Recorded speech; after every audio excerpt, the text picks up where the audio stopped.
Rebonjour tout le monde, bienvenue à ce troisième vidéo sur Visio. Dans cette vidéo, on va voir comment faire une cartouche dans une page.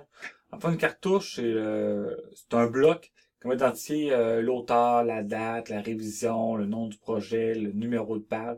Bon, toutes les informations relatives au schéma euh, sont dans la cartouche. Donc, on va commencer par ouvrir Visio.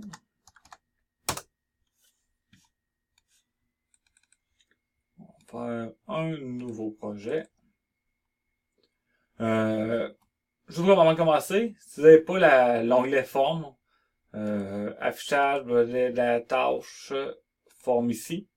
Dans le fond, c'est le départ pour pouvoir voir les cartouches comme par les gabarits.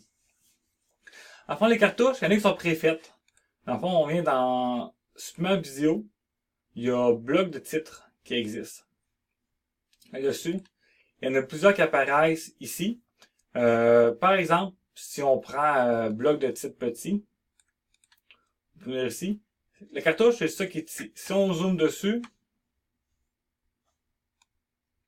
on retrouve quelques données, l'échelle, la feuille, le numéro de dessin, des cases vides qu'on peut remplir, par exemple, avec du texte.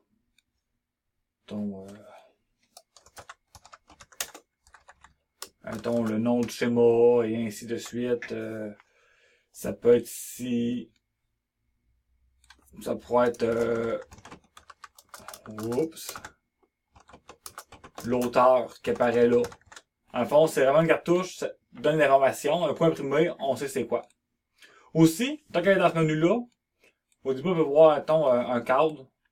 Ça met le cadre de la page. Donc, on va revenir au petit pointeur, on va pouvoir déplacer la cartouche dans le coin. Donc, en gros, ça fait un encadré tout autour de la page. C'est purement côté esthétique.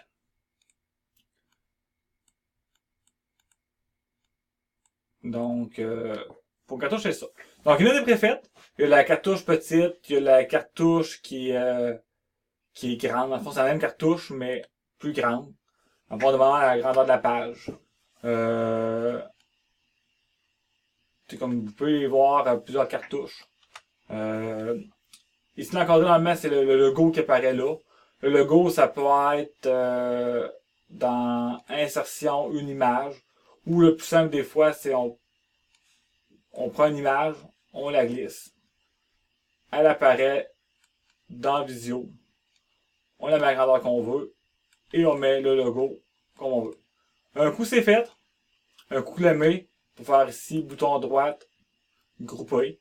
Donc c'est rendu un seul item. Et comme on a vu précédemment, on peut aller voir dans ton... je ne l'avais pas enregistré, on fait un nouveau gabarit. On peut glisser ici. Et notre cartouche est rendue une forme qu'on peut déjà remplir, la mettre dans tous les schémas qu'on veut. S'il y a des champs de date, des champs de version, des champs de nom de fichier, ils vont automatiquement se modifier. Si on revient dans le bloc de titre, ça c'est une cartouche préfaite. On peut aussi s'en faire. En fait, vous voyez, c'est tout décoré. Il y a aussi des cases avec du jaune, c'est des champs qui se remplissent tout seuls. Donc, sont ici, la date. Donc, on la date, le nom de fichier apparaît ici, le numéro de page.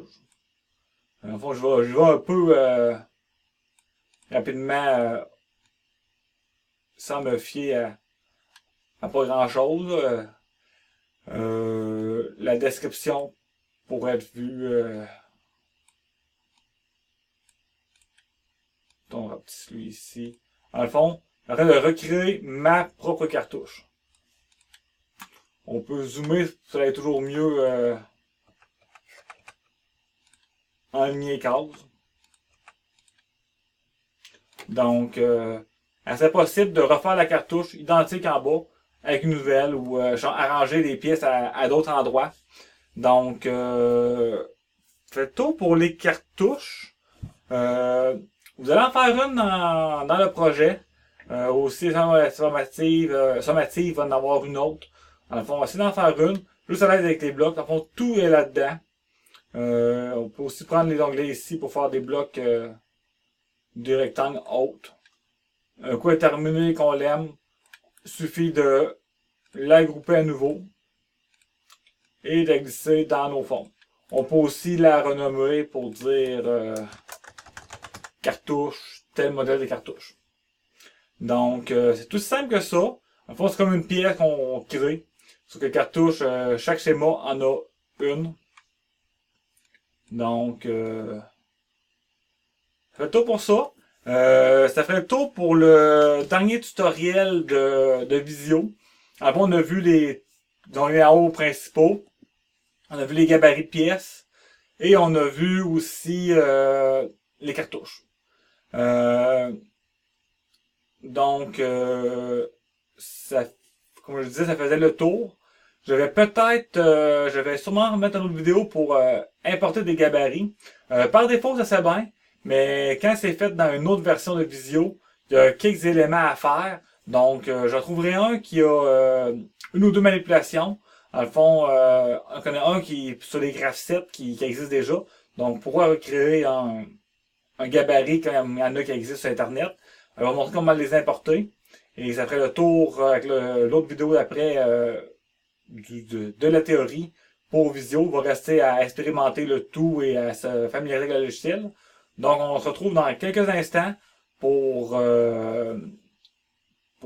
importer un nouveau gabarit.